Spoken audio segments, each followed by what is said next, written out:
الحمد لله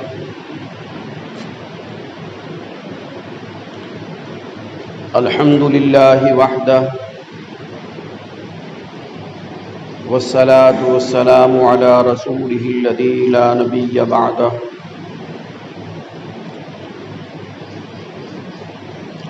أما بعد فأعوذ بالله من الشيطان الرجيم بسم الله الرحمن الرحيم إن علينا جمعه وقرآنه فإذا قرأناه فاتبع قرآنه ثم إن علينا بيانه كلا بل صدق الله المولانا العظيم.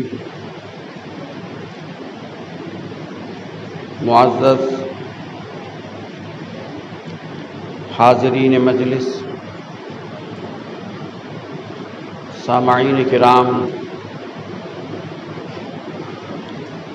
و سامعات معظمات،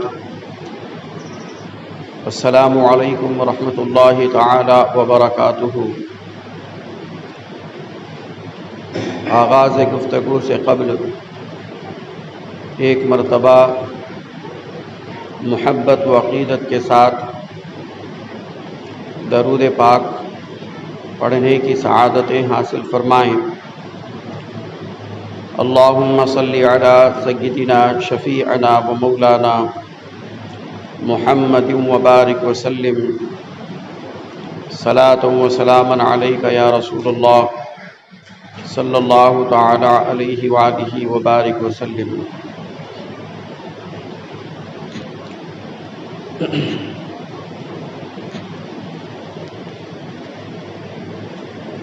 قرآن اس رب عظیم عز و جل کا بے مثال کلام ہے جو اکیلا معبود، تنہا خالق اور ساری کائنات کا حقیقی مالک ہے. وہ تمام جہانوں کو پالنے والا ہے. وہ ساری کائنات کے نظام کو مربوط ترین انداز میں چلانے والا ہے. وہ جسے چاہتا ہے عطا کرتا ہے. وہ جسے جس چیز سے چاہے محروم کر دیتا ہے. وہ جسے چاہے عزت دیتا ہے. وہ جسے چاہے ذلت و رسوائی کے حوالے کر دیتا ہے. وہ جسے چاہے ہدایت دیتا ہے. وہ جسے چاہے گمراہ کر دیتا ہے. اس نے اپنا یہ کلام رسولوں کے سردار، دو عالم کے تاجدار، حبیب بے مثال صلی اللہ تعالی علیہ وسلم پر نازل فرمایا تاکہ اس مقدس قرآن پاک کے ذریعے آپ علیہ الصلاۃ والسلام اللہ کے بندوں کو اللہ پر ایمان لانے اور دین حق کی پیروی کرنے کی طرف بلائیں اور کفر و شرک و نافرمانی کے انجام بد سے ڈرائیں اور لوگوں کو کفر و شرک اور گناہوں کی تاریکیوں سے نکال کر دین حق اور اسلام کی روشن مستقیم راستے کی ہدایت دیں۔ ان کے لیے دنیا اور آخرت میں فلاح و کامیابی کے راستے ہموار کریں۔ قرآن مجید کی ابتدا کی اگر ہم بات کریں تو قرآن مجید کی ابتدا رمضان المبارک سے ہے، اور اس کو دنیا میں لانے کا شرف حاصل کرنے والے روح الامین حضرت جبریل علی نبینا علیہ الصلاۃ والسلام ہیں۔ قرآن مجید کی چند آیتیں وہ بھی ہیں جس کو اللہ سبحانہ و تعالی نے معراج کی رات میں نبی مقدس صلی اللہ تعالی علیہ وسلم کو براہ راست بلا واسطہ عنایت فرمائی، عطا فرمائی۔ قرآن مجید وہ کتاب ہے جس کو فصیح ترین زبان میں نازل کیا گیا ہے تاکہ مسلمانوں کو سمجھنے میں آسانی ہو۔ قرآن مجید وہ کتاب ہے جس کو دوسری کتابوں کی طرح جیسے انجیل ہے، تورات وغیرہ، ان کتب کی طرح ایک وقت ہی میں نہیں اتارا گیا، بلکہ حالات و واقعات کے تحت تھوڑا تھوڑا 23 سال کے عرصے میں نبی آخر الزمان صلی اللہ تعالی علیہ وسلم پر اتارا گیا تاکہ اس پر عمل کرنا مسلمانوں کو دشوار نہ ہو اور نبی اقدس صلی اللہ تعالی علیہ وسلم کے قلب مطہر کو مضبوطی حاصل ہو۔ یہ اللہ سبحانہ و تعالی کا اپنے حبیب مکرم صلی اللہ تعالی علیہ وسلم کی امت پر بڑا ہی فضل ہے۔ عزیزان گرامی وقار، اللہ سبحانہ و تعالی کی حکمت کا تقاضا یہ تھا کہ جیسے سابقہ کتابیں مختلط، محرف اور محو ہو کر رہ گئی تھی، اب مسئلہ یہ تھا کہ دنیا میں قیامت تک کے لیے وحی کی صورت میں قرآن مجید باقی اور محفوظ رہے۔ قرآن مجید وہ کتاب ہے جو دین و شریعت کا اساس بھی ہے اور برہان بھی ہے۔ قرآن مجید وہ کتاب بابرکت ہے، شریعت محمدی دین اسلام کا اساس اور برہان، یعنی سارا کا سارا دار و مدار دین و اسلام کا، شریعت محمدی کا، شریعت اسلامیہ کا قرآن مجید ہے۔ اور اللہ سبحانہ و تعالی نے قیامت تک کے لیے یہ اعلان جاری فرما دیا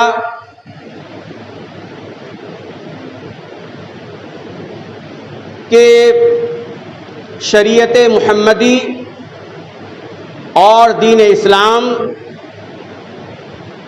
شریعت محمدی اور دین اسلام ہی واجب القبول ہے۔ اس سے ہٹ کر کسی کے دین کو قبول نہیں کیا جائے گا، یہ اللہ سبحانہ و تعالی نے حتمی فیصلہ عنایت فرما دیا۔ اور اگر ہم دیکھیں کہ یہ قرآن مجید میں کن باتوں کا تذکرہ کیا گیا ہے تو غور کریں کہ قرآن مجید میں اللہ سبحانہ و تعالیٰ کی ذات و صفات کا بیان ہے اور آقا کریم علیہ الصلاۃ والسلام کی نبوت و رسالت اور آپ کی عظمتوں کا بیان ہے۔ قرآن مجید میں حلال حرام، عبادات و معاملات اور آداب و اخلاق کے جملہ احکام بیان کیے گئے ہیں۔ الغرض انسان کی ہدایت کے لیے جس قدر باتوں کی ضرورت ہے وہ تمام کے تمام قرآن مجید میں ذکر کر دیے گئے، قرآن مجید میں بیان کر دیا گیا۔ چنانچہ ارشاد فرمایا گیا ہے وَنَزَّلْنَا عَلَيْكَ الْكِتَابَ تِبْيَانًا لِكُلِّ شَيْءٍ۔ اللہ سبحانہ و تعالی ارشاد فرماتا ہے کہ اے میرے محبوب، آپ پر ہم نے وہ کتاب اتاری ہے جس میں ہر چیز کا روشن بیان ہے۔ اگر ہم قرآن مجید کے مضامین کے حوالے سے اگر ہم بات کریں تو قرآن مجید میں اجمالاً آپ کو 6 بیان ملیں گے جو قرآن نے بیان فرمائے ہیں۔ پہلا، قرآن مجید احکامات بیان کرتا ہے، قرآن مجید میں احکام ملیں گے۔ دوسرا، آپ کو جدل ملے گا، جدل سے متعلق احکامات ملیں گے۔ تیسرا، تذکیر بآلاء اللہ ملے گا، یعنی اللہ تعالیٰ کی نعمتوں کے بیانات ملیں گے، تذکرہ ملے گا۔ چوتھا، قرآن مجید میں تذکیر بایام اللہ ملیں گے۔ پانچویں، قرآن مجید میں جو مضامین ملیں گے ان میں سے تذکیر بالموت بھی ملے گا۔ اور چھٹا جو مضمون آپ کو ملے گا وہ امثال ملیں گے۔ اس طرح اجمالاً 6 مضامین کے ارد گرد تمام قرآن مجید بیان کرتا ہے۔ اب ہم المختصر، جیسا کہ ہم نے ایک سلسلہ آج سے جاری کیا ہے، وہ یہ ہے کہ ہر ماہ کی چاند کی پہلی تاریخ کی جو جمعہ آئے گی اس میں ہم تفسیر قرآن کریں گے، اور دوسری جو جمعہ ہوگی اس میں بخاری شریف کا درس دیا جائے گا۔ تیسری جو جمعہ ہوگی، جو آج جس مسئلے کی اشد ضرورت ہے، جس میں بے راہ روی پائی جا رہی ہے حد سے زیادہ، وہ نکاح کے مسائل ہے، اس کو تیسری جمعہ میں بیان کیا جائے گا۔ چوتھی جمعہ میں ہم تحفظ ناموس رسالت کے عنوان سے گفتگو کیا کریں گے۔ تو آج پہلی جو جمعہ ہے، ہم نے قرآن پاک کے تعارف کے حوالے سے آج کا بیان کا آغاز کیا ہے۔ تو المختصر آج تعارف کے حوالے سے جو میں عرض کر رہا ہوں ان میں سے ایک یہ ہے کہ قرآن مجید کو جو جمع کرنے کے مراحل ہیں، ادوار ہے، وہ 3 ہیں۔ قرآن جو آج ہمارے سامنے کتاب کی شکل میں اور نسخے کی شکل میں ہمیں میسر ہے، اس کے لیے 3 ادوار گزرے ہیں۔ پہلا دور نبی رحمت صلی اللہ تعالی علیہ وسلم کا دور ہے، جس میں آقا علیہ الصلاۃ والسلام پر براہ راست وحی نازل ہوتی، تو آقا کریم علیہ الصلاۃ والسلام نے حکم دیا تھا کہ اس کو یاد کریں اور لکھ لیا کریں۔ تو جب قرآن مجید نازل ہو رہا تھا تو اس وقت بعض صحابہ اکرام اس کو حفظ کر لیتے تھے، یاد کرتے تھے، اور بعض صحابہ اکرام اس کو لکھ لیا کرتے تھے۔ لکھنے کے لیے آج کی طرح اس وقت اوراق نہیں تھے، پیپرز نہیں تھے، بلکہ جس کو جو چیز پاک میسر آ جاتی اس پر لکھ لیتا تھا۔ کوئی قرآن پاک ہڈی پر لکھ لیتا تھا، کوئی کپڑے پر لکھ لیتا تھا، کوئی درخت کی چھال پر لکھ لیتا تھا، کوئی پتھر پر لکھ کر رکھ لیتا تھا۔ اس طرح قرآن مجید لکھا تو گیا، یاد تو کیا گیا، لیکن ایک نسخے کی شکل میں جمع نہیں تھا۔ اس کے بعد پھر دور سیدنا حضرت ابو بکر صدیق رضی اللہ تعالی عنہ آیا، یہ عہد صدیقی کہلاتا ہے۔ اس دور میں اور نبی پاک علیہ الصلوۃ والسلام کے دور سے کثرت کے ساتھ جنگیں ہوا کرتی تھی اس وقت۔ ان جنگوں کی وجہ سے اکثر مسلمان شہید ہوتے تھے۔ تو عہد صدیقی میں بھی کئی جنگیں ہوئی، جن میں سے ایک جنگ کا نام یمامہ ہے۔ ایک جنگ کا نام یمامہ ہے، جس میں کیا ہوا، کثیر تعداد میں حفاظ صحابہ کرام شہید ہو گئے۔ کثیر حفاظ جو حافظ قرآن صحابہ کرام تھے وہ شہید ہو گئے۔ حضرت عمر فاروق رضی اللہ تعالیٰ عنہ کو اس بات کا خدشہ ہوا کہ اس طرح اگر حفاظ صحابہ شہید ہوتے رہے تو قرآن مجید کے حفاظت کا مسئلہ ہو جائے گا۔ تو آپ نے سیدنا حضرت ابوبکر صدیق رضی اللہ تعالیٰ عنہ اس سے اصرار کیا کہ آپ قرآن مجید جو بکھرا ہوا ہے، منتشر ہے، اس کو ایک جگہ جمع کر فرمائیں اور اس کو ایک کتابی شکل دیں۔ تو آپ نے حضرت سیدنا ابوبکر صدیق رضی اللہ تعالیٰ عنہ نے اس وقت کے معتبر صحابی، بااعتماد صحابی اور جید حافظ صحابی، جس کا سارے صحابہ میں بڑا ہی اعتماد تھا، وہ صحابی حضرت زید بن ثابت رضی اللہ تعالیٰ عنہ ہے۔ آپ کو یہ ذمہ داری دی کہ آپ قرآن مجید کے جمع کرنے کی خدمت انجام دیں۔ آپ نے ایک بڑے ہی اچھے نظم کے ساتھ اور لوگوں کی گواہی لیتے ہوئے، تواتر کو مد نظر رکھتے ہوئے اور 2 شہادتیں حاصل کرتے ہوئے قرآن مجید کو جمع کرنے کا کام شروع کیا۔ الحمدللہ سیدنا ابوبکر صدیق رضی اللہ تعالی عنہ ہی کے دور میں ایک نسخہ پورا اس نظم کے ساتھ، بہترین نظم کے ساتھ جمع ہو گیا۔ لیکن ساتھ میں ایک بات، اس بات کو بھی جان لیں کہ آقا کریم علیہ الصلوۃ والسلام نے قرآن پاک کو کئی قراتوں میں آپ تلاوت فرمایا کرتے تھے، اور کئی صحابہ کو کئی قراتوں میں قرآن پاک سکھایا بھی کرتے تھے۔ جیسا کہ مشہور ہے 7 قراتیں قرآن پاک کی ہے، یعنی قرآن پاک کو 7 طرح سے پڑھا جا سکتا ہے۔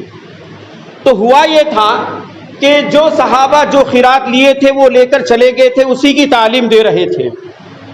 تو 7 قراتیں صحابہ میں رائج ہو چکی تھی۔ تو ایک دوسرے صحابہ جب آپس میں ملتے، قرآن پاک سنانا ہوتا نماز کے ذریعے سے یا کسی کے ذریعے سے، تو جو دوسری قرات میں قرات کرتا، تو جس کے پاس وہ قرات موجود نہ ہوتی تو وہ صحابی سے اختلاف کرتے، ناراضی کا سبب بن رہا تھا، برہمی پیدا ہو رہی تھی، اختلاف آگ کی صورت اختیار کر رہی تھی، یہاں تک کہ صحابہ ہی کے درمیان آپس میں ایک دوسرے کو تکفیر کرنے کا سلسلہ شروع ہو گیا تھا، یعنی ایک دوسرے کو کافر کہنے لگ گئے تھے، کیونکہ جس کے پاس جو قرات موجود تھی اسی کو وہ حق سمجھتا تھا، اسی کو وہ صحیح سمجھتا تھا، اور دوسرے کی قرات کو غلط سمجھتا تھا۔ اس بنیاد پر ایک دوسرے کو تکفیر کرنے لگے۔ تو عہد عثمانیہ آیا، حضرت عثمان غنی رضی اللہ تعالی عنہ کا دور آیا، آپ منصب خلافت پہ فائز ہوئے۔ تو یہ بات آپ تک پہنچی کہ قرآن مجید کے بارے میں امت میں پھوٹ پڑ رہی ہے، امت میں جدل و جدال ہو رہا ہے، تو پھر حضرت عثمان غنی رضی اللہ تعالی عنہ نے ایک اعلان جاری فرمایا. وہ اعلان یہ تھا کہ سارے نسخے جمع کر دیے جائے. سارے نسخوں کو اپنے پاس جمع کر لیا. جمع کرنے کے بعد آپ نے سارے نسخے جلوا دیے اور لغت عربی پر، لغت عربیہ جو عرب کی جو آج لغت ہے اور جس پر قریش کی لغت پر قرآن نازل ہوا تھا، جس پر قرآن نازل ہوا تھا، اسی نسخے کو لکھوایا اور اسی نسخے کا اسی قرات پہ آپ نے نسخہ تیار کروایا اور ان سارے علاقوں میں سارے ایک ایک نسخہ بھیجا دیا. ایک مدینہ بھیجایا، ایک مکہ بھیجایا، طائف بھیجایا، کوفہ بھیجایا، یمن، شام وغیرہ مختلف علاقوں میں یہ آپ نے بھیج دیا اور اعلان کر دیا کہ جس کے پاس جو اس قرات کے علاوہ کوئی اور نسخے ہو جلا دیں. اس ساری دنیا میں قیامت تک اسی قرات پر قرآن پڑھی جائے گی. اگر وہ یہ کام آپ نے بہت ہی عمدہ اور بہت ہی بڑا کارنامہ انجام دیا. اسی لیے آج ہر جمعہ میں، ہر مسجد میں، ہر خطیب اپنے خطبے میں جامع القرآن کے نام سے حضرت عثمان غنی رضی اللہ تعالیٰ عنہ کو یاد کرتا ہے. پھر ہمارے پاس اب انشاءاللہ آگے کی گفتگو اگلے جمعہ کریں گے. وآخر دعوانا الحمدللہ رب العالمین.